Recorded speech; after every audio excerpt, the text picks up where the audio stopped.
Everybody good? Yep. Let's go. Good evening. This is the Village Council Special Public Budget Meeting.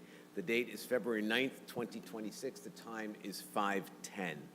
Adequate notice of this meeting has been provided by posting on the bulletin board in Village Hall, by mail to the Ridgewood News, the Record, and by submission to all persons entitled the same as provided by law of a schedule, including the date and time of this meeting. Roll call. Councilmember Mortimer, Here. Councilmember Perrin. Here. Councilmember Whites is here. Councilmember Winograd. Here. And Mayor Bragianos. Here, will you all please join us in a salute to our flag?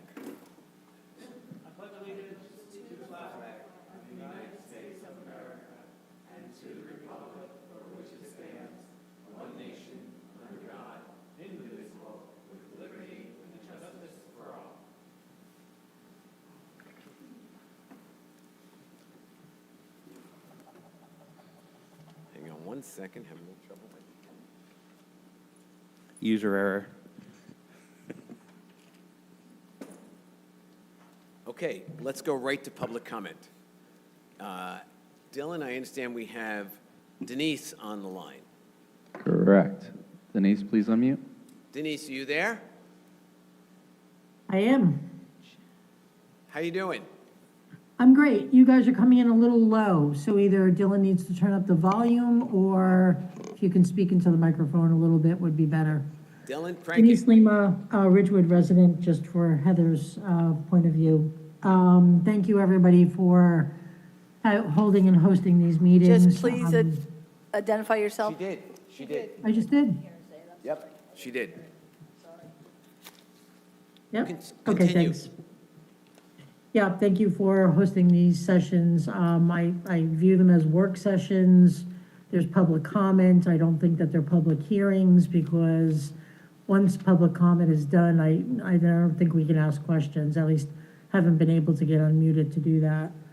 And so I'm very interested in the process for taking these budget discussions, and thank you for being transparent, with everything that's happening. But I think we need to make sure we bridge the discussions between the village council and the residents as a result of the budget, and making sure we are connecting the dots so that the bridge between the conversations, people understand, what's being proposed and what's not. And I think the way we did that in the past, and what the New Jersey League of Municipalities is suggesting, is the budget-friendly version.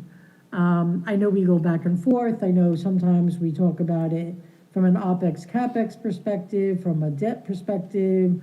Sometimes we talk about appropriations. I think, definitions and lingos. I know last year we went back and forth on social media, back and forth for a terminology, right? Difference of opinion on terminology. So maybe the budget-friendly version has a dictionary of some sorts.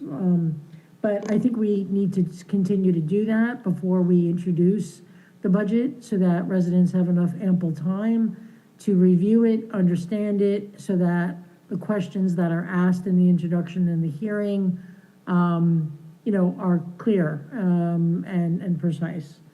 So, yep, just my notes on what's kind of happening and expectations. Thank you. Thank you very much, Denise. Dylan, do we have anyone else? We have no others. In that case, I'm going to close public comment. Would anyone like to respond to Denise? So, Mayor, through you, just with regard to the overall process of the budget, obviously these budget hearings are to hear from the department heads exactly what their asks are for calendar year 2026 for consideration in introducing the 2026 municipal budget.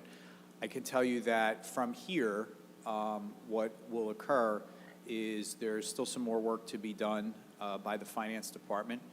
The mayor has actually asked, and I think he'll announce in a few minutes, a little bit of an adjustment to the budget introduction schedule. But what we will do after this is, at introduction, we will have a full presentation. And I know that has been standard and customary here in Ridgewood. I know when Heather was manager, she made that same presentation. We've done that the last few years. And basically what that does is it indicates for the public what the priorities have been set as, what made the budget, what didn't make the budget, what the largest impacts are as far as increases go. We're going to talk about that a little bit tonight. And then from there, once the budget is introduced, the user-friendly budget, as it correlates to the introduced budget, is put online. Then there is a month-long period between introduction and adoption. And at adoption, after it's been duly advertised and available for public review, there is a public hearing. And during that public hearing, anyone who wants to opine on the municipal budget has the right to do so, and then the council will consider it for final adoption. Once the budget is adopted, that user-friendly budget is updated and is placed on the website along with the actual 2026 adopted budget, which is also sent down to Trenton and circulated through advertisement as well. So that is the process with regard to where we go from here tonight until the budget's actually adopted. And Keith, the number of days between introduction and adoption or the vote is dictated by statute. It's approximately a month, and it's dictated by statute, which gives ample time. The library gets a copy of the budget. It's sent down to the state for review to make sure that it's in compliant with all of the local government services requirements. It's advertised in the newspaper. It's advertised on the village website. So there's plenty of opportunity for the public to review it, ask questions, get answers, and then if they'd like, they have the ability to opine at the budget hearing, which is set for the same night as the adoption consideration. Questions, anybody? No, I just want to say a couple things, because that's all awesome information. But having been out there, sometimes the process that we follow is very rigorous. And Pam and I, before we were here, we used to sit on the League of Women Voters. So a couple things. Outside of the process, which is bound by law and a lot of information, the five of us are always available. We have emails, we have cell phones, we're generally reachable. We hold council chats once a quarter. We have council with the, coffee with the council, where all five of us are there. So we're accessible to answer individual questions. What becomes hard is when people have a question and then want us to detail the process, because it gets a little bit too much. I will say that also from when we were on the public, when we found things confusing, we were prior directors of the League of Women Voters. So when we found process confusing, we worked with the League to hold community forums. I know I would be available to help the League with that. If the budgeting process is cumbersome, we could do something like that that educates everybody on the actual process. But just for the obvious, outside of all the dates and deliverables, which are bound by state law, this council is extremely accessible, whether it's here, through hybrid access, through our emails, in person. The next council chat is March 28th. So just don't think that this is the only opportunity. That's the beauty of local government, and I want to say Paul's more available than all of us. Just kidding. And so, I mean, Pam, you do agree, though, that it is sometimes from the public side hard to unpack the process from the budget. And we understand that, and we're here for that. So if you have questions about the process, we're here. If you have questions about like line 42 in the budget, we're also here for that. And objectively, until the introduction, budget's a moving target, and so are the dates. So we have a lot of adjustments to make. So it's no wonder that it's hard to follow. And thanks for that great introduction to what I was about to say, Pam, because I want to move the dates. And I know I've spoken to a couple of you about this with the council's acquiescence. We are currently scheduled to introduce this budget on Wednesday. That is the same night that we are moving for final adoption of the ordinances involving our affordable housing and Kensington. The last time we did this, we had a very full agenda the night that we had those ordinances, and we went very late. The people affected by this were not happy with that, and they had good reason to be. We went later than we should have. So I would like to bump, with your approval, bump the introduction of the budget from our February meeting to our March meeting so that we don't run into the same headwinds that we ran into by simply stacking the meeting, the agenda, with too many items. Anybody have any problem with that? Which would be what date in March? March Keith? 11th. March 11th. Yeah, and Mayor, just before the council comments, that would actually help Bob and I a little bit too. We're trying to finalize some revenues, which we're going to go through as we start the meeting tonight. That would give us a little bit more time to close out some of those accounts and allow us, give us some flexibility with the surplus available to apply to this year's budget. Answered my question, Keith. So is everybody good with that? Yes. Great, thank you very much. I think, given all of the ups and downs with the Kensington issue, we really don't want to make that mistake again. But I do just want to stress for those watching at home, the meeting will still start on Wednesday at 6:30 PM. Now that the budget will be pulled from the agenda and Heather will make that correction to the agenda, we're still going to start at 6:30 to allow for ample time for public comment and discussion as it pertains to the affordable housing issues, and then all of the other issues that are on the agenda for that evening. Great, great. Any other comments from anybody? No? Keith? Okay. It's your show. So Mayor, as a wrap-up to the formal budget hearings, and as we've mentioned already tonight, we have some more work to do. Bob is going to walk you through the handout that is before you tonight, which is for discussion purposes only. It's a deliberative document, and it starts with the revenues on page 1, the major appropriation adjustments preliminarily for 2026. Then he's going to walk you through the debt service appropriations. I had a conversation with Councilman Whites over the weekend talking about debt service and the add-ons for the year and the fall-off for the year. He's going to walk you through that in addition to the bond interests and the costs for bonds and bands. And then we're going to wrap up that portion of the agenda with the trust fund reserves, which have been updated since you've last seen them. Then after we talk about those agenda items, we will move over to the finalization of the 2026 capital budget. Even in light of the council moving the introduction of the agenda from February 11th to March 11th, we are still in a position where we can introduce the capital budget on Wednesday night. So we have a draft bond ordinance that can be tweaked if there's any changes that need to be made. But we're going to review all of the contents of that tonight. We'll talk about the path forward there, but we are in a position to introduce this. I would recommend that the council do that in light of the fact that some of these projects, we want to hit the ground running in the spring, and it takes obviously a month for introduction to adoption, and then a 20-day estoppel period for a bond ordinance before it actually takes effect. And that would put us right in line with being able to start our paving program when we want. I know one of the proposals is bridge repair up at Habernickel. We'd be able to start those in the spring if we were able to introduce on Wednesday evening.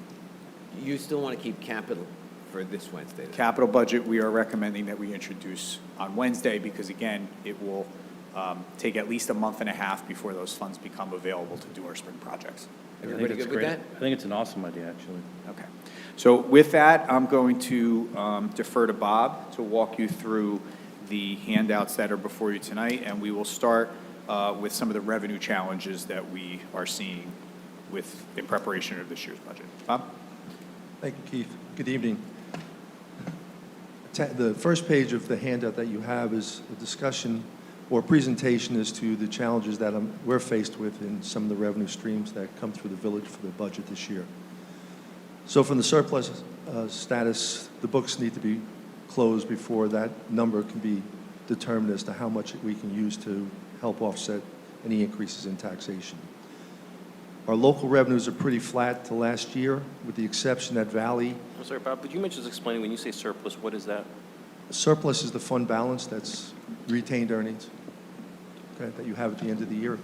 Okay, so what's left over at the end of the year? Correct. Great, and so we're showing the same as what we did last year? So right now, I can't change that until I know what that number is going to be. Gotcha, okay. Okay? Local revenues, as I said, were flat to last year, with the exception of Valley. $545,000 of the revenue in 2025 came from Valley, so that's not going to be seen in And again, 2026. can you define local revenue for the folks watching? So local revenues would be fees and permits, grade and pool, Gotcha. those types of revenues that come in. non-property tax revenues. Correct? And can you explain why that 5.5, I guess it's 540? Yes.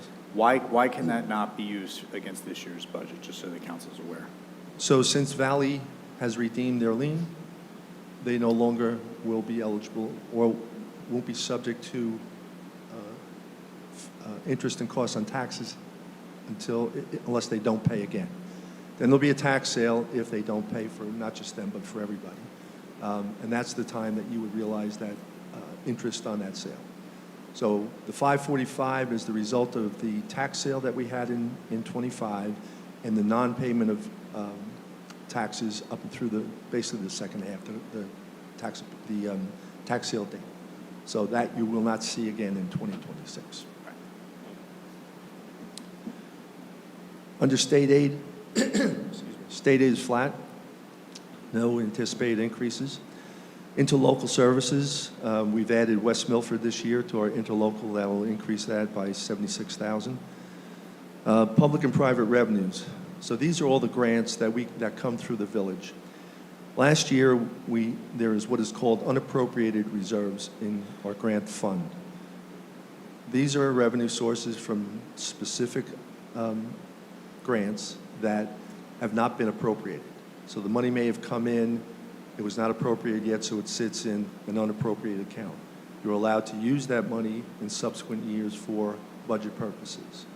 So last year, we basically cleaned house of approximately $435,000 of grants, and we applied them to recycling, sanitation, things of that nature that the grants were related to and had not been spent against. In addition, during the year, we had approximately $882,000 of grants that came through us that offset. So we have here as revenue, but we also have them on the appropriation side, so it's a wash. But it is in our budget, so you will see them when we get over to the appropriation side. Then we have total other special items. Now, other special items are what we refer to as one shot.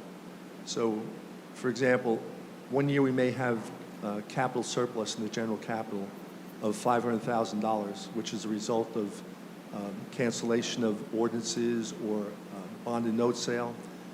That can be used in the budget to offset taxes. So depending on how much is available in those various accounts, we bring them into the budget to offset any tax increase. Last year, we had approximately $900,000 from FEMA, sale of municipal assets of $237,000, a reserve for debt service of $425,000 that were identified that could be used in the budget that, as of now, we do not see again to use this year. However, not having closed yet, there could be amounts that work their way through the accounts that we may be able to use. So on that, we have some FEMA money that is tied up in Trenton, and we are working through, it was for a project at the Water Pollution Control Facility, and our engineering staff is working through to see if we can get that payment in the next month or so. So that would be one of the things that could be applied, even after introduction. It could be applied if we do a budget amendment going into adoption. So we have engineering working on trying to recuperate those funds, get those checks into the village accounts, so that we can then apply that as a grant revenue for 2026. The FEMA money, would that go to capital or operating? It would go to operating. Operating. A guesstimate on how much we might have there? I don't want to, they give you a percentage. Got it. And No, let's just say that we're negotiating the percentage. I understand. And the timing, so. I But understand. another, again, an open item that we're trying to Gotcha. rectify before we put this thing together. Okay. So just to understand the concept with FEMA, it usually takes 3 to 4 years to get reimbursed for projects that we spent money on. So for example, Hurricane Ida, those funds came through for the last couple of years. So there's There's a lag time. significant. But Yep. the ones that we're applying for now, we've already spent the money on. So we're trying to push the button to get that moving forward. Gotcha. And then before we get to the amount to be raised by taxation, the last item is receipts from delinquent taxes. So last year, with Valley being unpaid, we had $4 million of delinquent taxes. the calculation that we were allowed to use was in excess of $2.3 million that we could anticipate.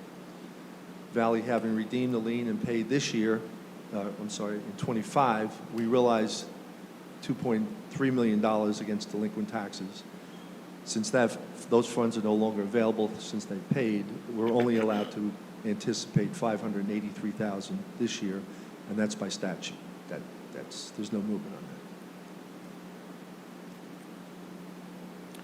So there's a delta, as you can see, with regard to revenues in the bottom line there. Just under $4 million.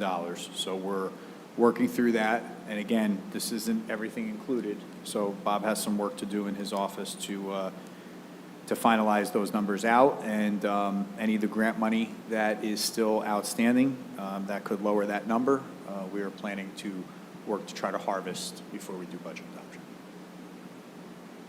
Any questions on revenue? Okay, let's move to appropriations.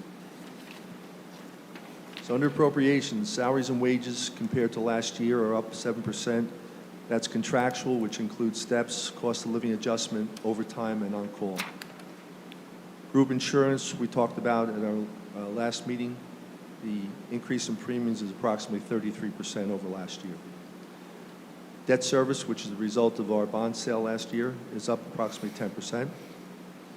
We're going to dig a little deeper into that on a subsequent page. Correct. Recycling is up significantly. We use recycling trust funds and some of the community service money that we had in grants last year to offset costs. So we're still in the process of working our way through the recycling trust to see what amounts are finally available to help us out there. Valley Legal, possible attorney time that's needed for any Valley issues. Streets is up about 88%. Again, that's the use of snow trust money that we had in the prior year. When we get to the grant reserves, you'll see the available balance as of today. Planning Board and Zoning Board, we brought a new attorney in to represent the village. Tax assessor, we had that's where we put the $500,000, half of the cost of the new assessment that's required this year. So that's sitting in the tax assessor's account. And as I indicated before, the grant and offset revenues, same explanation for the amount that was decreased in 2026. The balance of the appropriations were minor, actually less than 1.3%. Total appropriations compared to last year, as of today, is roughly 7% higher. Questions? All right, the next one you have is a debt service appropriations. So I went through and I compared the last 5 years for what the principal and interest was on bonded debt. And as you can see, the percentages starting with 2021 and working its way through is 34.5% or 34.6, down to 2026, which is 6.18. The percentages fluctuate up and down because of the timing of the bond sales that are being held. For example, in '25, we had a bond sale. The first year principal payments are usually higher than we would experience in the future years, so that results for a glitch where you're coming through with principal and interest being higher than what you had the prior year. As you move down to the total budget debt service for bonds and notes, the total increase for this year is 10%, and that is primarily the result of the interest that is due on the note sale. So last year, we also had a note sale, and the $800,000 is approximately what has to be paid this year to cover the interest on it. Any questions? Good, let's go. Next page are the trust fund reserves. And I compared the last 5 years so you can get a feel for the movement in these reserves. The two that I'll point out right now is storm recovery and terminal leave. So under the storm recovery at the end of '25, so far, again, it's unaudited, we were at almost $355,000. The storm activity so far this year has cost us $150,000 against that reserve. So that leaves me about 200,000 left that I can apply against the appropriations. But again, not closing out yet. There's still potential that there can be some adjustments on that based upon what we're finding in these other accounts. Bless Everybody you. good? Thank you. Okay? Let's go. Okay, so any questions on that? So this is really our work effort to finalize some of these numbers. I did ask Bob to put together a breakdown of the insurance costs, because I know that has been a conversation that we've had multiple times at these budget hearings with regard to many of our employees moving over to the high deductible plan through state health benefits and us providing the difference card. So this smaller sheet, the 8.5 by 11 sheet, is a breakdown, or a comparison, I should say. If we made no changes to the plan from last year versus what we did change and move to the difference card this year. So Bob, do you just want to walk the council through what the numbers would have looked like had there not been a change and what they look like as a result of the change? Sure. So retirees are flat.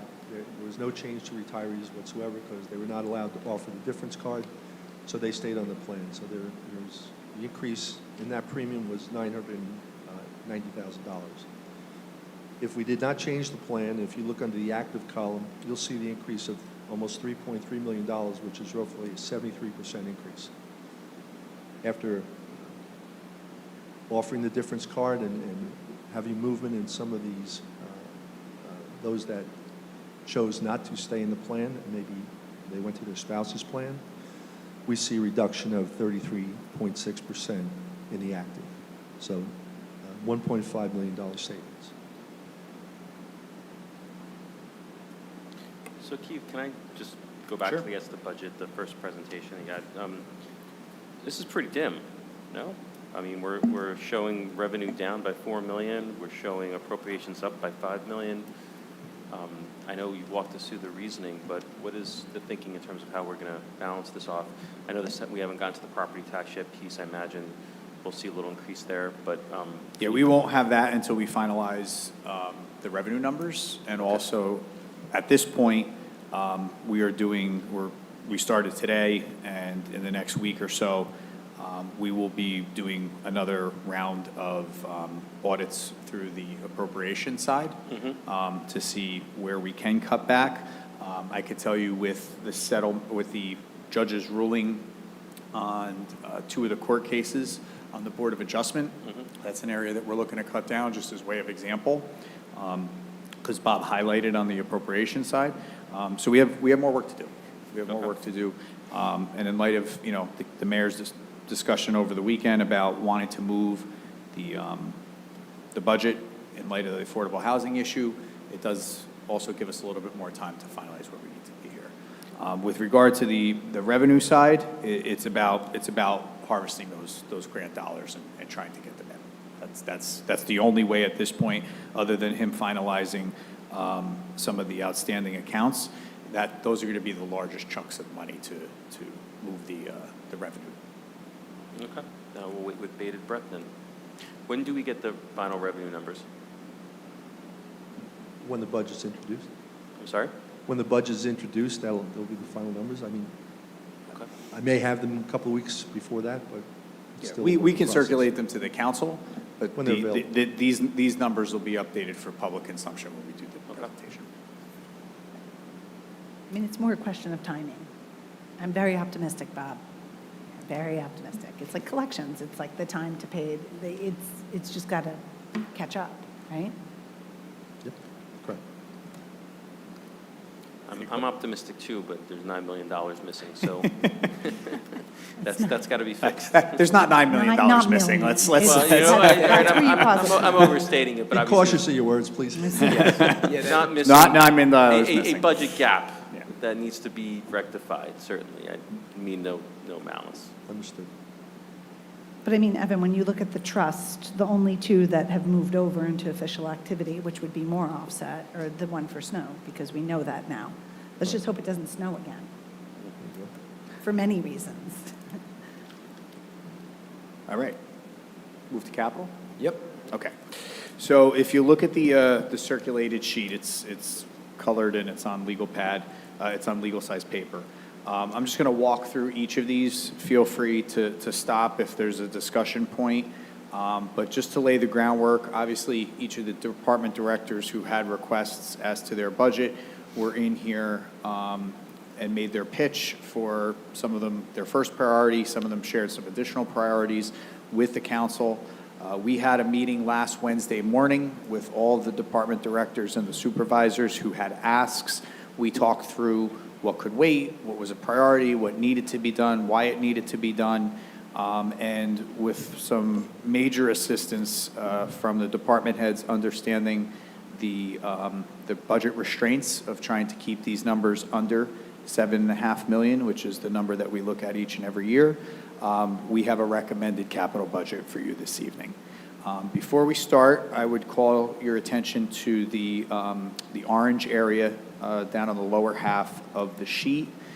There are two appropriations that were made in 2025, but are being put against the 2026 capital budget, and that is the option to buy the Warner Theater, which was $250,000, and also the money that was needed to finalize the diversion with the New Jersey Department of Environmental Protection. That was $618,000. So that is in that 7.5 number for 2026. On the engineering side, starting at the top of the sheet, paving, ADA handicap ramps, additional sidewalks, and additional curbing where it's necessary. Our recommendation this year is for $2,750,000. This will allow the village to maintain the infrastructure when it comes to the hardscape throughout the village. We do have priority lists that are already established in the engineering division as to which roads need to be addressed. Obviously, that's tweaked after the winter season, especially because it's been a little rough this year. But in talking to our new village engineer, James McGrath, he is comfortable with this number and feels that we can address the village's needs with $2.75 million. Questions? Good. Go. Okay, the next item is the desired traffic light at the intersection of Oak and Glen. So we've appropriated $100,000 for this. We have an RFP on the street, which is due next week to move forward with this project, but this would actually fund the infrastructure aspect of it.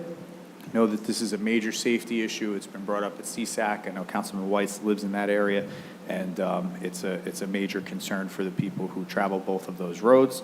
The police department has opined on this issue and indicated that this should be a priority for 2026. Yeah, and I just want to thank Captain Ender for his work on recommending this. And I think it was real eye-opening when he was at the intersection. So, yeah, I'm for that. And I just want to take a minute because the public is watching. So this is new future forward capital for a very hectic street, right? Glen and that corner. But that does not mean that we're not addressing the sidewalks, which is in the prior year's budget. So I don't want the public to think that the engineering effort that we have ongoing, that was paid for in last year's budget. Equally important, we put $1 million into the sidewalks, and because of the intricacies and the legalities of the project, it didn't occur last year. But I don't want people watching from Glen thinking we've dropped the sidewalks and we're just doing this. So sidewalks are in from last year, because we're going to get that question, and that's under old capital, and this is new capital, which will make the road even better. So that's big time for Glen.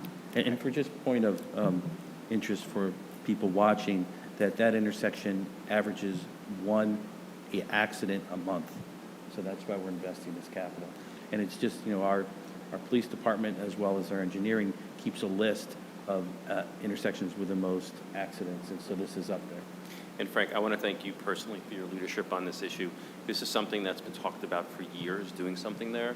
It's really nice since you took over CSAC that we've really had some real movement along with the village. This is a terrible intersection. As Keith mentioned, I live near here. In the 14 years I lived here, on average, 2 to 3 serious accidents a year. That doesn't include the fender benders that are much more common. I'm really pleased to see that we're really getting around to do this. And again, Frank, thank you personally for spearheading this. Yeah, and I want to echo Evan's comments. Frank no sooner got on the council and this thing was in the works, so nice going, Frank. And this traffic signal will be the kind with the bigger circles? Those are already there. This is going to be a full light, so red, yellow, green. I do just want to add anecdotally, because I'm local, this is where I got in my first car accident. So I'm going to tell my mom about this when I leave here tonight. She was the one a month. True story. Only a few years too late. In 1990. And the only other thing to Councilmember Winograd's point, this is completely separate from the West Glen project for sidewalks. We actually had the geotechnical folks out there last week, despite the snow cover. So that project is moving along, and the consultant that we're using for the retaining walls, their professionals and subcontractors have been out there, even working through the winter, to try to get us to a point where we can break ground on that project in the springtime.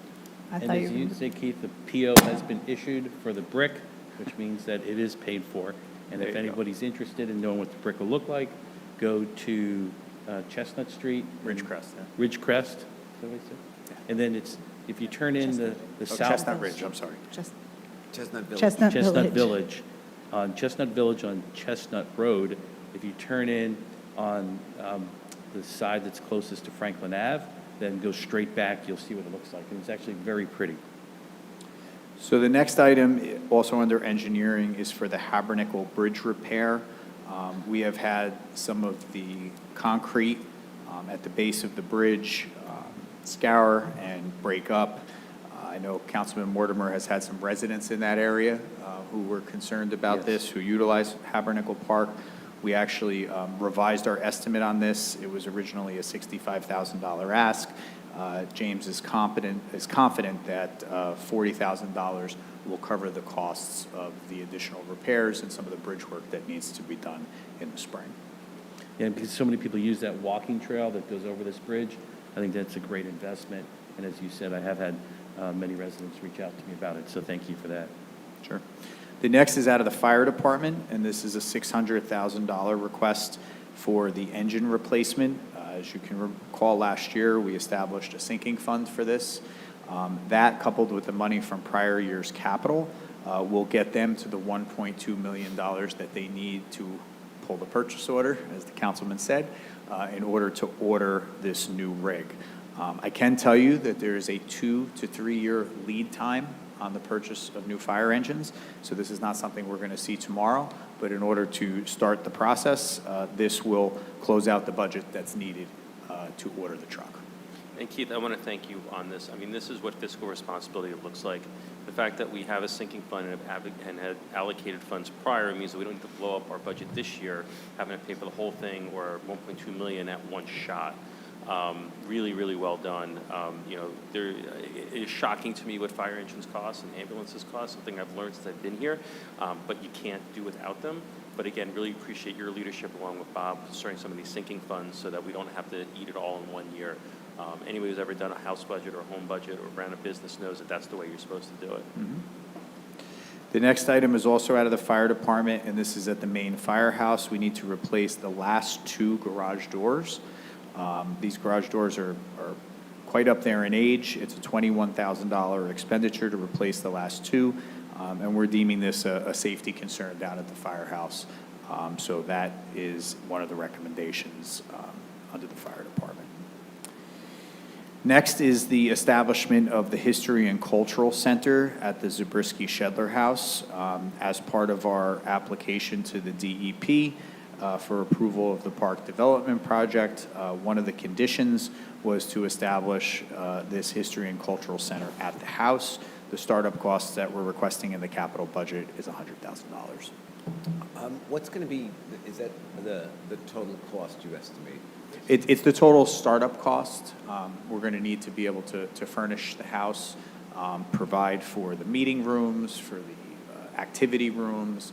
The signs. Purchase, signage. We're also looking to purchase some display cases to add some of the historical artifacts. And So what are we buying with this 100, and how much more do we have to spend before it's completed? right now, we believe $100,000 will be adequate to convert the house as far as furnishings and furniture into what we need for startup at the History and Cultural Center. I do just want to say some things here because this is exciting and we never get to talk about the house in a dedicated line. So first of all, the house, we are still, if anybody's, I know there's charities that are interested in this. We would welcome any and all help and donations in this. We are grateful to the people who've donated the furniture and helped us thus far, but the house being vacant is a serious concern for us all. So this is great. Outside of the park development, we have turned off the water. Vacant houses can lead to big time problems. So I want to thank everybody who's worked on this. I want to thank everybody who was originally interested in the house. I hope you join us in, the investment into the house prior to any of us taking here was $2.6 million. This $100,000 will allow it to open up to the public, breathe life, be ready for 250, all things that people who advocated for the house wanted.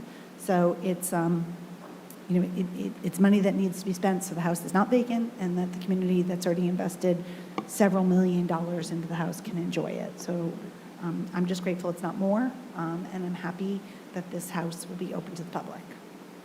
Yeah, I hate the fact we're putting more money into the house, but Siobhan is right. At this point, you're in for a penny, in for a pound. I do hope this is the last money we spend on this house. And again, remain, even after 3 years on this council, just completely perplexed by why all this work was done before we got here on a house that nobody figured out what to do with. So this is the right way forward, although it is painful to spend even more money on this.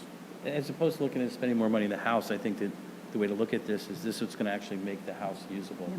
That we have this brilliant plan of making it a history and cultural center, not just for Ridgewood, but for all of Bergen County. And that idea has merit and will actually see people using the property, which is, I think, our number one goal. So I think that this is going to play out significantly over the years of this investment, and I can't wait to see what we're doing for the 250. And it could be revenue generating too, eventually. Like when you rented Evan to have a party because it's finished. Evan's having a party. For $2.7 million, but yeah, one hell of a party. Yeah, I echo Evan's remarks, word for word. You're having a party too, is that what? Your party, by double party? Don't get me started. The next line item is for the Office of Emergency Management, and this is the improvements to the Emergency Operations Center. As you know, last year, the council appropriated funding for startup to have an architect look at the place down at the EOC, down on Douglas Place, in order to accomplish that work effort and retrofit that building now that EMS is out of there, and to establish an actual location where our emergency command staff can operate out of in an emergency. Right now, we're sort of confined to a small conference room in the police station. And it doesn't necessarily have all of the amenities that you would want to have in an actual emergency. So Jeremy Kleiman has really taken the lead to establish this plan, working with an architect to come up with some changes to the building down there to establish for this need, and the total amount of that is $120,000, which will bridge us to actually being able to commence the work. Questions? That's great. Let's go. Under MIS, computer replacement, $65,000. Both Neil and Dylan have identified certain computers within the village that need to be updated. The original ask there was $80,000. They worked with the administration to cut that down to $65,000. And some of these are vital to the operations in the village engineers division, where we have some more sophisticated computer systems than we do in some of the other offices throughout the village, but the $65,000 will cover the need for 2026. Everybody good? Let's go. The next item is a discharge pump, which is required to be replaced and repaired at Graydon Pool. That's $120,000. And it's basically, if you want to swim, we need this pump. Yeah, not a lot of choice Period. there. Yep. Let's go. Next is the $50,000, which is an annual appropriation for the sinking fund at Maple Field. Good? And just for the record, my understanding is that $50,000 and this sinking fund can be used by a future council for a new artificial turf field or for a grass field. Correct. The next item under the Shade Tree Commission is for residential tree planting, and the allocation there is $160,000. Hazardous tree removal, We lowered that number from $210,000 to $150,000. And the reason we did that is when Nancy was here presenting her budget for the Parks and Shade Tree Division, we talked about 2 tree maintenance worker positions being open. Nancy has reported to me that she has multiple resumes for those positions, which is really the first time that that's happened when we advertise a shade tree position. So we're hopeful that we'll be able to onboard 2 folks to come in and work in that division, and that allowed us to lower the hazardous tree removal number in the capital budget. This obviously would be allocated for outside vendors that we need to come in to do some of the more heavy-duty work, while the Shade Tree Commission the Shade Tree Division under Parks would be able to deal with some of the more minor or medium-sized work that we would do in-house. Well, that's exciting. It is. And then the next is for Parks tree planting. That's $100,000. And in talking to Nancy and her team, between the $100,000 allocation for park trees and the $160,000 allocation for residential trees, she's hopeful that we will be able to plant the 250 trees throughout the village, both in parks and as part of the shade tree, as part of the street canopy, to celebrate the 250th anniversary of the country. And on top of that, the saplings. So that would be a great number. You know how we love our sapling numbers, so I hope everybody gets ready to plant them. And this year, the area is Ridge School. The next item is replacement pickup truck for the Parks Division. We talked about this. The actual truck that would be replaced is now out of commission, interestingly enough, and is not able to be utilized. So this would be a pickup truck that would be outfitted with a plow. It would also be outfitted with a lift gate in order to accommodate some of the equipment that is used by the Parks Division. Yeah, and I just wanted to jump in because when we had our budget discussions at various points, whenever a truck came up, I think that there's a misunderstanding that we're talking about a pickup truck that anybody in the general public could buy. And so I did my due diligence on the trucks here to find out what their use is. I just want to read into the record some of that. And as Keith said, the current truck here is out of use, and that's because it's used daily.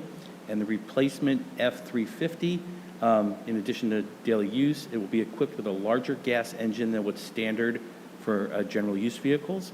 It will also come with a heavy-duty suspension that's needed because of all the trailering and towing that it does. We'll have the plow for snow removal and the power lift gate, which is how you lift things from the ground up, to oversimplify. And that's to move materials, rocks, dirt, etc., and equipment, lawnmowers, leaf blowers, etc., out of the bed of the truck and onto the ground. So it's more extensive than what you normally see. And also, too, I wanted to add that I think my fellow councilman, Siobhan Winograd, wanted to say something. Yeah, I want to say, first of all, these trucks are used constantly, and we had some questions from the public, so I know we have some members of our staff here. One of the ideas that I had is maybe if council wanted to see some of these trucks, because they're so uniquely different, whether they're used for parks or they're used for, I don't know, signal, we could bring them here, and the public can see the truck before it's moved out. So one of the interesting things for the public is that when we have questions, we're afforded like a field trip, a local opportunity. Last year, I believe it was Sean Hamlin's Lockers, but each of these trucks that are in our capital program perform a different function and have a lot different amenities built into them. Additionally, when we don't spend the capital, it's not like a zero base because the deferred maintenance is picked up in operation. So I just want to thank everybody for that. I also am going to steal Pam's line because she's not saying it. I thought one of the biggest compliments to the deputy mayor was that this year, before we even had to ask, the electric version was presented. So I am thankful to the departments that took the time to do that, and I am looking forward to the gap getting smaller and smaller and the electric getting more and more powerful. So that's all I wanted to say. So will this be touch-a-truck for adults? Well, it could be touch-a-truck for tax-sensitive, tax decision makers.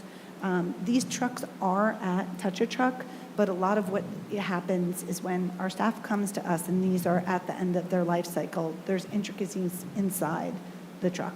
So I just thought it was an idea. I know Heather had told me that in the past, sometimes when they did the presentation, they'd be like, hey, because it's a workshop, I've got the truck down. You know, I'm lucky because my committees are pretty tactile, so the Parks truck, I see when we do adopt a sapling, I've been in the trucks, but it's just an idea because we do get a lot of questions about fleet replacements, trucks in general. So it's an idea. It's, you know, we could see it. And I also just, again, want to stress that what we don't spend in capital, remember our first year where we didn't give Sean Hamlin the garbage truck? And I still feel bad about it, Sean. And it ended up costing us so much more money in the general operating because we didn't spend the capital. We didn't have the capital that year, so it wasn't the worst decision.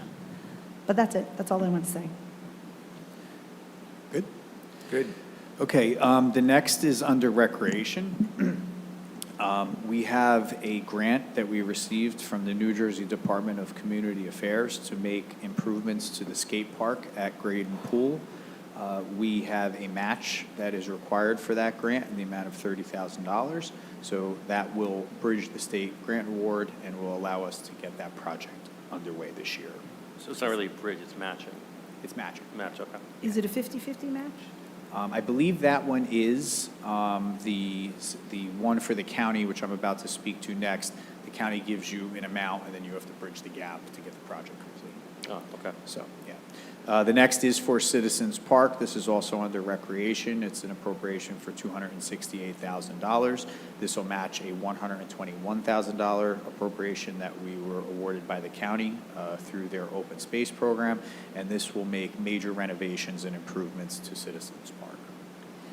And I just want to say big shout out to parks in general, but also to open space. This is exactly why open space is so important. And, you know, our already beautiful parks will be made more beautiful. I know Citizens has had some trouble with poison ivy and things like that. So this is big time for that park, which we're very grateful for. Next item is under the police department, and this is for radio replacement, $320,000. Last year, the radio replacement project began in year one. We had a similar appropriation to this number last year. This year, we'll do the second half of the radios, and that will bring the department current. What's the lifespan on these? I don't know the answer to that, actually. It's a while, though. Okay. They use them for a good amount of time. Another thing that I was always shocked at when I started hearing what police radios cost, and I know we need them, not saying we don't, but they're insanely expensive. They'll last for as long as technology holds out and is not updated with something far more superior. Well, that's it here. It's definitely technology-based because currently we're on analog, and this will take it digital as well as, remember that there's a whole control center, I'll call it. It's not the official term. It has to make these all talk to each other. And that's what dictates. Yep. The next item is the outfitting of police cars. This allocation was actually cut down by $25,000 during the capital budget discussions, and that's for $125,000. And this will allow the outfitting of the police cars that we are leasing through the enterprise program. In addition to that, we do take as much of the equipment from existing police cars that can be reused before we start to purchase new equipment, which would come from this fund. Next item is a $125,000 allocation for the replacement of police body cameras. This needs to be done in accordance with Attorney General guidelines. The village-wide security improvements, which were pitched by the police department during their budget hearing, that was a $300,000 allocation request. We've lowered that down to $90,000. We met with all of the department directors, and we talked about implementing this process over a 3-year period. So while not exactly a sinking fund, we're spreading out the work effort so that it can be done in successive capital budget requests. Under recycling, we have the replacement of a Ford 350 pickup. The amount of that allocation is $75,500. Also under recycling, but this also impacts the Parks Division, are the improvements to the locker room facilities down at the garage at the recycling center. We had an allocation last year, and this year we're looking to put $30,000 towards that work effort. I would add that it should be called the much-needed renovation. To say the least. Yeah. It's quite antiquated down there. Central Dispatch, new consoles, which in a discussion with the deputy mayor, let me clarify what that is. These are the actual workspaces, the workstations that the dispatchers sit at to deploy emergency services, not just to Ridgewood and Glen Rock, but to all the 13 towns that we service down at Central. And each town is responsible for matching capital, and this year that amount is $43,000 from Ridgewood and $43,000 from Glen Rock.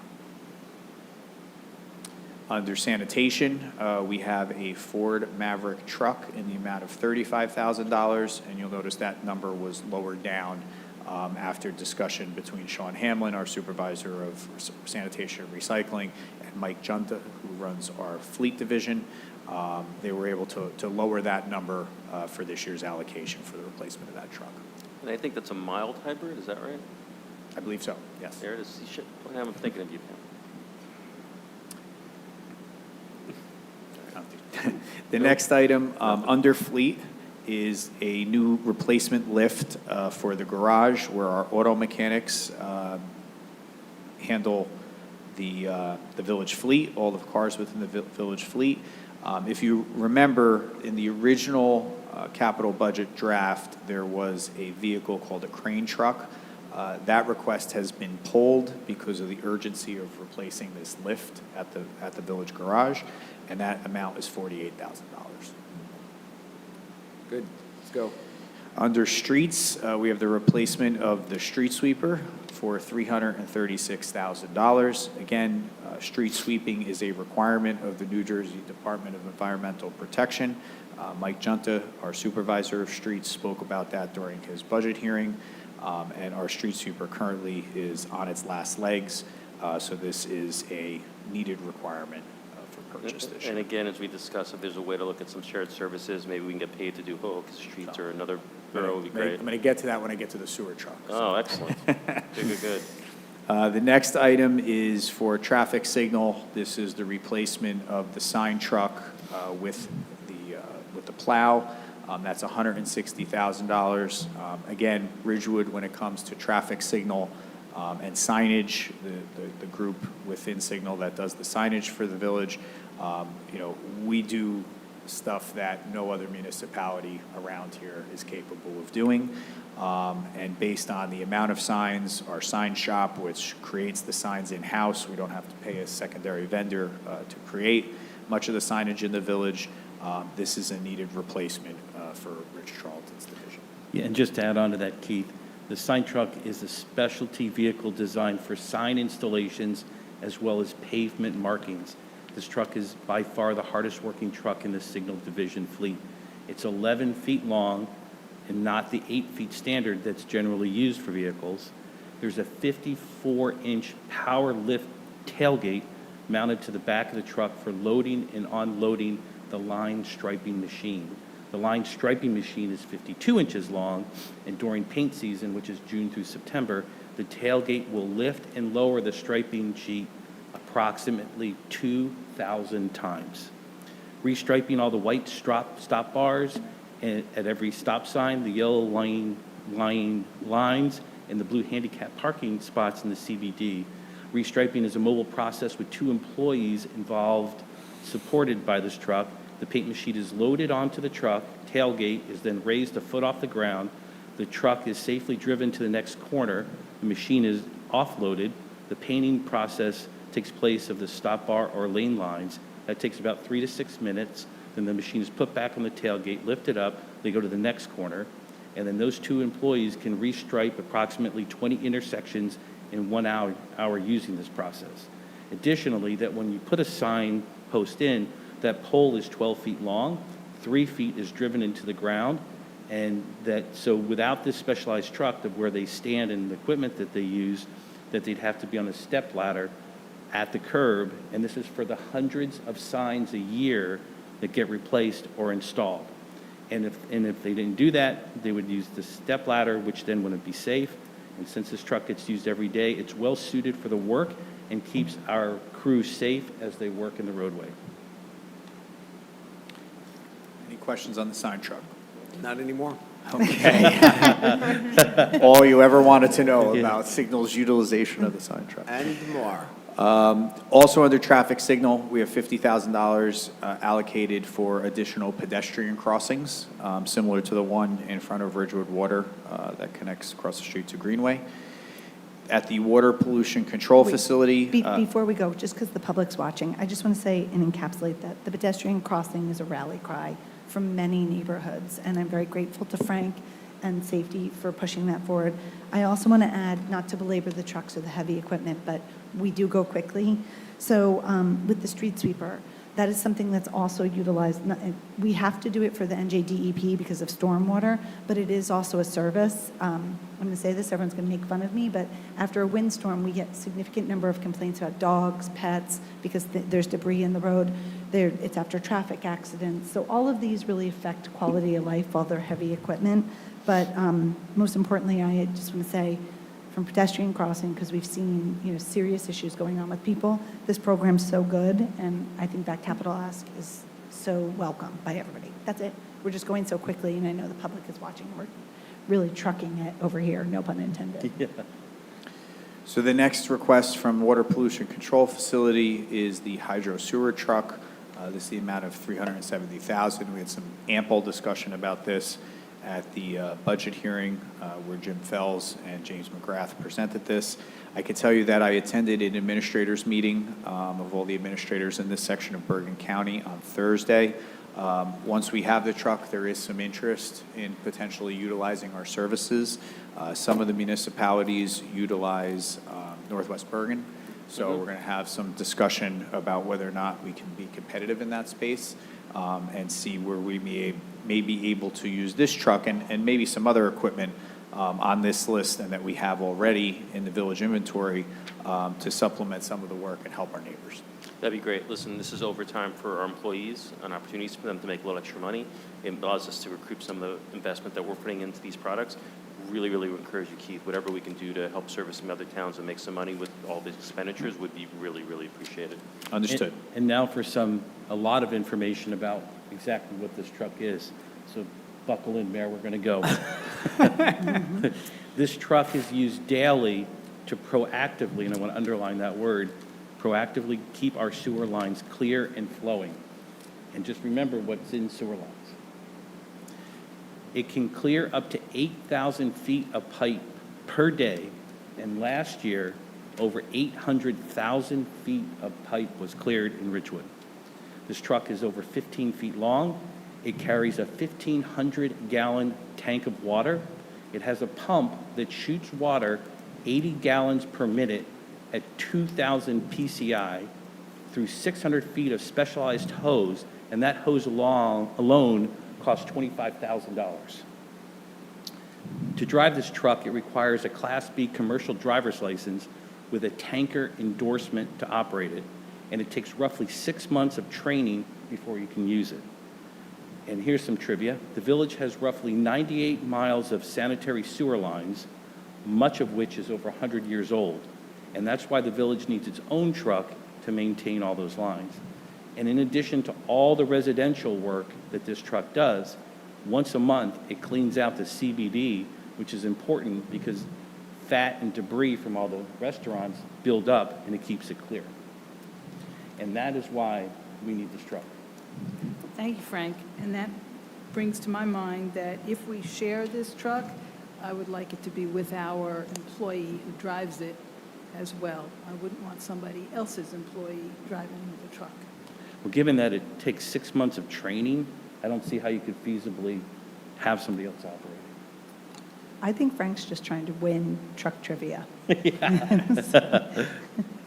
Well, I think it's important. and No, also- it is. It's a good joke, but and it's like we go through these numbers, but what do the numbers represent? And so that's what I wanted to get behind, and that's why I'm grateful to the staff that they gave me all this information about what it is that we're buying. Even if another town has a licensed driver for such a truck and theirs is down, I wouldn't want to lend them ours Yeah. without our employee. Of course. And then lastly, for water pollution control, also some root control that was presented at the budget hearing, the amount of $20,000. I will tell you that in future years, I'd like to have this part of the operating budget rather than have to do it through capital. It qualifies for capital, but I think it would be more appropriate to be in the operating budget, so we'll look to do that for 2027.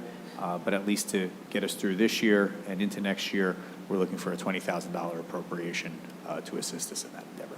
So I just want to give a big shout out here because obviously you all know I'm a big fan of GIS and the mapping, and the more that we can map where the sewer lines are so they don't interfere with future tree planting, several things will occur. One, we will have less root control regarding sewers in general, but two, we'll have more resident buy-in in planting trees because these are demarked. So I want to thank, for those at home, we have some members of our staff here. It's just a big shout out to GIS and the tool that it will be for everybody, including trees. And we had a meeting with the arborist and Matt this week, and we do the markouts, for gas and water, but we don't for the sewer. So this will be really interesting as this information becomes more available. So it'll make homes and sewers safer, but it will also remove one of the hurdles for people to buy in to trees because this is along with sidewalks, one of the reasons people resist it. So I want to thank GIS and everybody on both those sides. Great. And that brings us to the end of the proposal for the capital budget.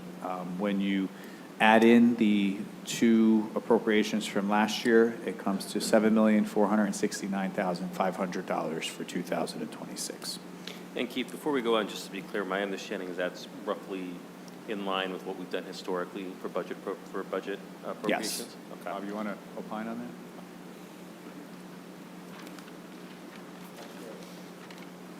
Okay. Hello? That's Yeah. correct. Great. And I know where we're headed now to talk about some of these other expenditures. But the $7.5 million, as I understand, is as debt rolls off, we put it back on. We're fairly conservative compared to other municipalities in terms of how much debt we carry. It's one of the reasons why we have such a great bond rating. So I believe, Bob, and I know we talked about this last year, that 7.5 number is roughly a rule of thumb, I think, that you came up with to keep us flat in terms of what we put on the municipal credit card. Am I right to say all that? That's correct. I try to keep the debt service payments level going through the years, to try and keep from spiking. I appreciate Understanding that there are variables to that, right? Absolutely. You want to just address those variables? That- So sometimes at the end of the year, you might have emergency issues come up where you have to do another bond ordinance, which is going to exceed the 7.5 that we try to do every year.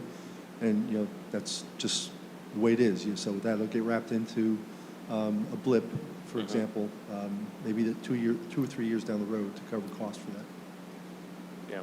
No, but I think it's important for people at home to realize that, granted, that emergencies always happen, that and again, I also know we're about to talk about some other stuff, that we largely keep our debt about the same year over year. We haven't really been growing it. We haven't been shrinking it. It's been about equal. Yeah, it's, Yeah. stay in line. And I just want to give a shout out to the line item of $618,000, Heather, because this is a capital spend that will actually allow us to have more revenue, more income, and more grants because that clears the diversion. So this is the first time I've seen an outward spend come back in the next year. And I'm just very grateful to Heather and everybody who worked on that. So, $618 out, we'll get an immediate influx in of several $100,000, and then the sky's the limit with grants galore. Let's keep our fingers Yes. crossed. Okay. So Mayor, if the council's in agreement with the proposed 2026 capital budget, we will formalize with Matt Jessup, our bond counsel, tomorrow, the ordinance for consideration for introduction on Wednesday night. That would set the adoption date for that ordinance on March 11th, and then 20 days after that, the estoppel period will conclude, and the department directors will be able to move forward with any expenditures or projects that they would need to that are incorporated in tonight's proposals. Sure, I'm just feeling chatty, and because the public's there, I just want to make sure that for the first time since I've been on the council, we're bifurcating capital from operating. So just to be clear, because things get confusing, so we typically introduce both at the same time, but we're going to bifurcate and take capital because of whether we want to make sure that everything goes out. So capital will come first, and then the general operating will be introduced on March 11th. And the general operating is what will dictate your tax increase. And as Evan encapsulated, we're doing the traditional spend of $7.5 million. But, sometimes when we do two separate things, people think it's confusing. And just to also add the presentation that was made by Rich Calby at his budget hearing. The introduction of the ordinance for water capital will also be on for Wednesday night. That's already drafted. Questions, anybody? So capital will move forward on February 11th. Operating budget will move forward on March 11th. Good luck day. Good. Yeah, no, thank you for all the work. No problem. Mayor, we do have a closed session tonight, so we would need a resolution from Heather to go into closed session. We have Before we do, public we have- comments. We have public Oh, comment? sorry about that. Sure, and so, Keith, it's Paul's job to move too quickly, so. I took over for him tonight on that. thank you, champion of trucking issues. Let's go back to public comment. Dylan, anybody on hybrid access? Because there's no. We do. Denise? Denise, welcome back. Hey, everybody. Hey, Hey, Denise, bifurcation, yeah. Denise, Yep. you have to identify yourself again. Oh, thanks, Heather. No, I'm sorry. Denise Lima, a Ridgewood resident. Thank you. Bifurcation, this is the first time that we're separating out the CapEx from the rest of the budget. And are you saying that it would just be an introduction or an introduction and approval? Because I think you still have to give residents sufficient time to review it. And that would not happen on by Wednesday. So that's my first comment. My second comment, Frank, thank you for all of the details of the trucks. Siobhan, you mentioned that the sidewalk is old capital, but I didn't hear he mentioned it as part of this budget. So where is the sidewalk projects being captured and the costs? Because it wasn't part of this, so that was one of my questions. Keith, you didn't mention the replacement pickup truck for parks, the F-350. I'm guessing it's somewhere around 60,000 because that's the delta from what I have to what you talked about. If you could just look at that for me as well. What are we doing with Citizens Park for 268,000? That sounds like a lot of money, and I missed the Parks and Recs. And so I think the public would want to know, and residents would want to know what we're actually doing at Citizens Park. Again, this is about the introduction and getting these details.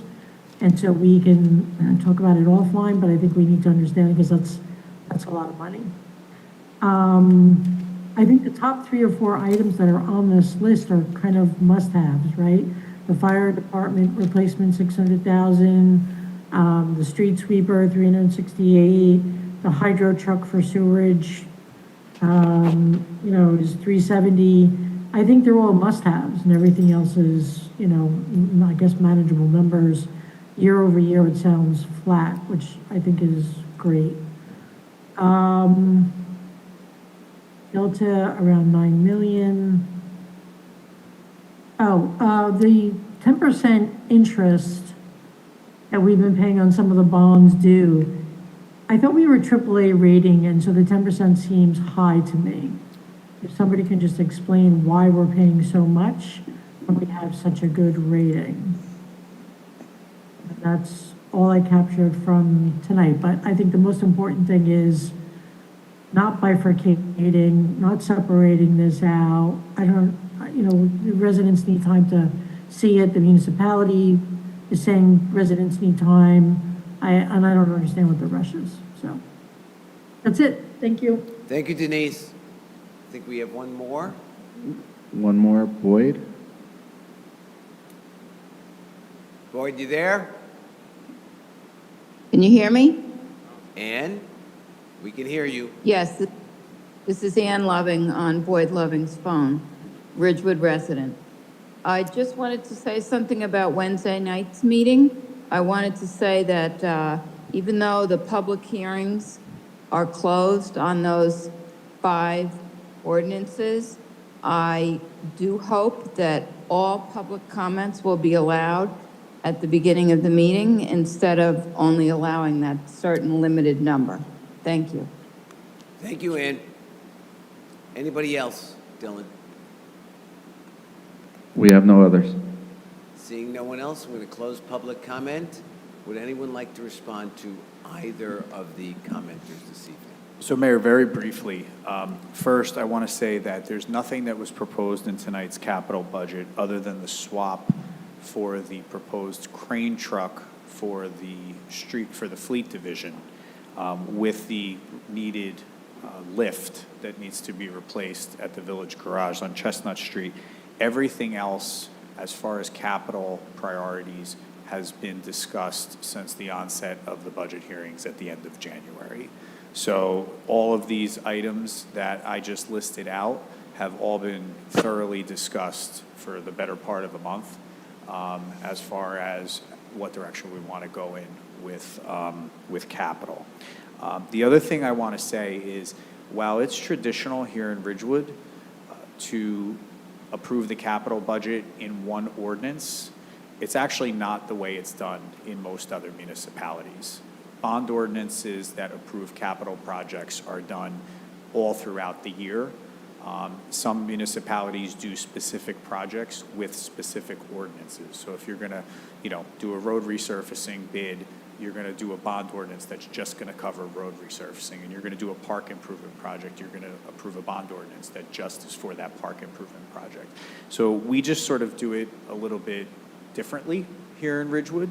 I do think it's a good practice to be able to introduce it all at once, because I think it keeps perspective on cost when it comes to that 7.5 number, whereas when you're approving bond ordinances throughout the year, you maybe lose the aggregate in your mind as an elected official. But there is nothing binding and nothing that requires a capital bond ordinance to be introduced in tandem with the operating budget. There's really no connective tissue other than the fact that you have to have the 5% in hand in order to introduce a capital bond ordinance. And we have that money in hand already. So there really is no tie back to the capital and operating other than the tradition that has existed here in Ridgewood. So I just wanted to say that.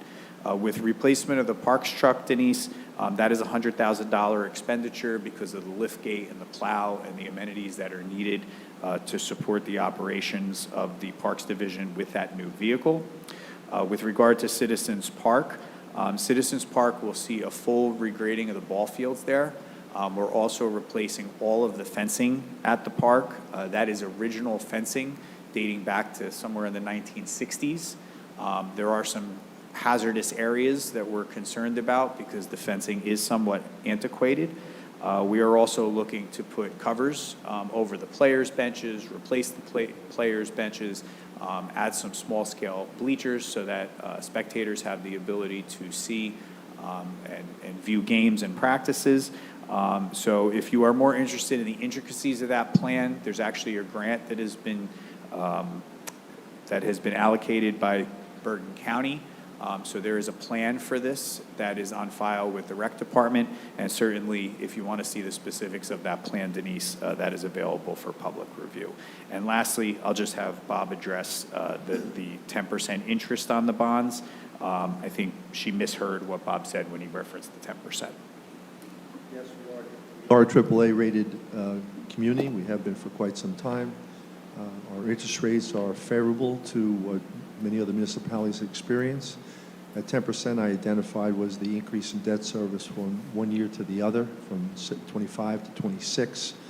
But our interest rates are, I'd say 4% and less in that area that we've experienced. Yeah, Bob, I was going to say, if you're going to issue some 10% municipal bonds, count me as a customer. Yep. I'm sure I'll have a line Wants a at the piece of the door. action. And could I also just By all respond? means. Olivia, can you bring up last year's capital for West Glen sidewalks, not including the fake West Glen? I think it's 1.1 million. So West Glen, it actually wasn't part of last year's was- capital. It was done as a standalone bond ordinances, as I just described, because I want to say we did it at the end of 2024. But It was attributed to the 25 Right. as an offset, but it was actually approved in 24, if my memory serves. And so basically, it was paid for beyond this year, before this year. Yep. So that's why it's Right. not showing up, because it's already The West Glen project was fully funded when the In bond prior ordinance years. was approved in 2024. It has no tie back to this year's operating budget or this year's capital budget. Only thing in this year is getting it done. Yes, sir. No, I think like that's what we're doing. Is it 1.1? Okay. While we're waiting for that to load, Bob, I have a question for you. We have, I know, since before I sat on the council 4 years ago, we have allocated $7.5 million a year, every year, for capital projects. And we retire $7.5 million, and then we bond another $7.5 million. But my concern is that there is inflation. And $7.5 million from as many years ago as we started doing this is not the same $7.5 million as it is today. So, and again, let's say we started this 10 years ago. That's a big difference from what 7.5 million bought 10 years ago. And I know that as Keith refers to it, capital budget is like the Hunger Games amongst the department directors. They always need, or say they need, but I do believe they need more. Should we be adjusting that $7.5 million for inflation? And again, not looking to bond crazy amounts of money, get into deeper debt, but our operating budget has gone up significantly over the years just for inflation. Should we be doing the same thing with capital? So we can certainly look at that, Paul. I know we limit what some of the departments request because of this $7.5 million. But I'll tell you, going back to when I first came here, we had police cars that had holes in the cars. We weren't replacing police cars timely. We went through a process to try to catch up with that, and now that's working well. We're putting that money into operating as far as lease goes and getting great returns on it. Yes, it's something we could probably look at as we project out over the next 5 years, and I do agree with you. We're starting to get pinched. I'm not advocating for this. Yeah. What I'm saying is that after so many years, I don't know one thing that in the last 10 years has stayed the same price. No. So we are buying less capital projects every year. And again, if inflation was, and it is more, but let's say it was 3% a year over 10 years, give or take, that's about 30%. Sure. And it's compounded, so it's probably 40. And then when you add in that there were many years in the last 10 it wasn't 3%, you're looking at a big difference in what we are doing every year. And perhaps we should take a look at changing that $7.5 million number to, again, pick a number. Should it be 8? Should it be 8.5? Should it be 10? I don't really know. Yeah. But all I know is that the directors are always desperate for more. And again, I think it's more than just they want more. We can definitely take a look at that and start calculating what the impact is. Let's start taking a look at that for next year. And again, if we're fine the way we are, terrific. But we don't want to get to a place where we were when you got here, where the police cars have holes. I agree. The other impact that we're feeling and some of the departments are feeling when they're working on tariffs, the cost that it's coming on top of some of these projects is unbelievable. So yes, it's something we'll take a look at. Thank you. So I stand corrected. The introduction of the bond ordinance for West Glen sidewalks for the amount of $979,000, $979,000, was actually introduced before council on February 7th, 24.